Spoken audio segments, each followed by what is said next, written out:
방금 인사 추천제, 국민 추천제 말씀을 네. 주셨는데 이게 왜 필요하다고 보시는지 그리고 좀 구체적으로 어떤 방식으로 작동하게 될 것인지에 대해서 여쭙습니다.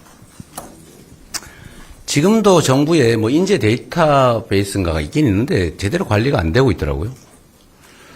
그런데 사실 이해관계에 따라 친소관계에 따라 인사를 하면 그런 게 필요가 없죠. 그냥 뭐 이번 직전 정부가 했던 것처럼 정말로 그 노동부 장관을 그런 막 그분을 임명을 한다든지 정말 반노동적인 사람을 노동부 장관에 전혀 친인권적이지 않은 사람은 인권위원장에 전혀 독립적이지 않은 분에게 독립기념관을 뭐 이렇게 할 거라면 그거 전혀 필요 없죠. 그러나 저는 말씀드린 것처럼 성과를 내는 게 저의 목표고 저는 정치를 하는데 누구에게도 신세진 바가 없어요. 경제적으로든 정치적으로든 저는 오로지 정말 국민과 소통하면서 국민의힘 그러니까 이상하니까 국민의 저력으로 국민들의 지지를 받아서 여기까지 왔습니다. 국민들이 저한테 기대하는 바가 있죠. 저는 아무런 기득권도 배경도 없습니다. 근데 국민들이 기대하는 바는 더 나은 세상을 만들어달라, 더 깨끗한 정치 해달라, 그거 아니겠습니까? 근데 결국은 대통령이 행정을 하는 게 아니에요. 대통령은 자기 손으로 하는 게 아니라 다 지시를 해서 누군가한테 맡겨서 합니다. 그래서 인사가 중요하죠. 고위직이든 하위직이든 결국 구급 공무원에 의해서 실제 일은 집행이 되죠.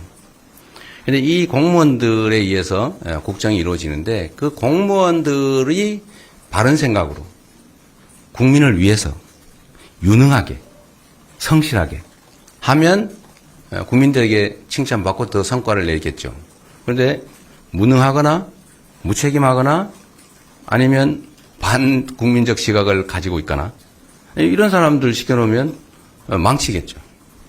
제가 인사를 할 때 그 누구에게도 빚을 지지 않기 때문에 소위 보훈 인사를 할 이유가 없고 저는 성과를 내서 국민들한테 인정받는 게 제 인생의 목표이기 때문에 아까 말씀드린 대로 충직하고 저한테 충직한 게 아니라 국민에게 충직하고 유능하고 그 다음에 청렴하고 그리고 그런 사람들 중에는 남녀 성비도 좀 조정하고 지역도 조정하고 뭐 계층도 조정하고 이렇게 해야 되는데 제가 또는 제 주변의 참모들이 그걸 다 알 수가 없어요.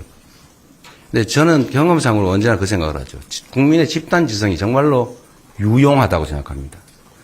저는 가끔씩 제 인터넷 SNS에다가 공개적으로 말고 약간 범위를 제한해서 이렇게 의견을 물어볼 때가 많아요. 그러면 여러 가지 의견들이 들어오는데 여기 계신 참모들보다 나은 의견이 들어올 때가 꽤 있습니다. 많은 분들의 의견을 듣는 게 중요하죠. 인사도 마찬가지입니다. 우리가 이렇게 막 상의를 하지만 모르거든요. 모르는 게 있어요. 근데 옆집 사는 사람은 아는 경우가 있죠. 이 사람 옛날에 이래 했는데 사실은 알고 보면 벗겨보면 속이 아주 음흉한 사람이야? 이거 아는 사람들이 있잖아요. 근데 그런 걸 다 모아보겠다라는 게 제가 말씀드린 이제 인사 시스템, 새로운 국민 추천제 그런 겁니다. 좀 구체적으로 구상을 계속 하고 있어요.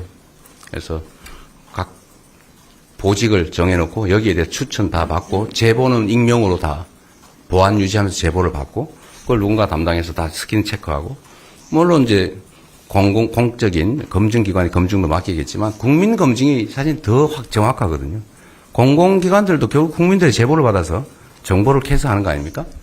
그래서 국민들에게 좀 선택권을, 국민들에게 판단권을 좀 최대한 많이 부여하자라는 것입니다. 근데 이번이 참 문제가 이게 인수위 기간이 좀 있었으면 그 사이에 정부 고위직들도 좀 그런 과정을 거쳤으면 좋겠는데 이번에는 이게 바로 일을 해야 되는데 그러기에는 시간이 부족해서 지금 당장 구성해야 되는 인적 자원들은 이렇게 하기가 좀 쉽지 않을 것 같아요. 근데 그 다음에 이제 시간 지난 다음에 임명할 수 있는 그런 쪽은 최대한 이렇게 추천제를 도입해 보려고 합니다.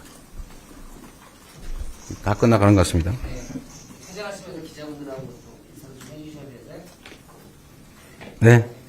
아니, 그래도 하세요. 뭐, 어차피.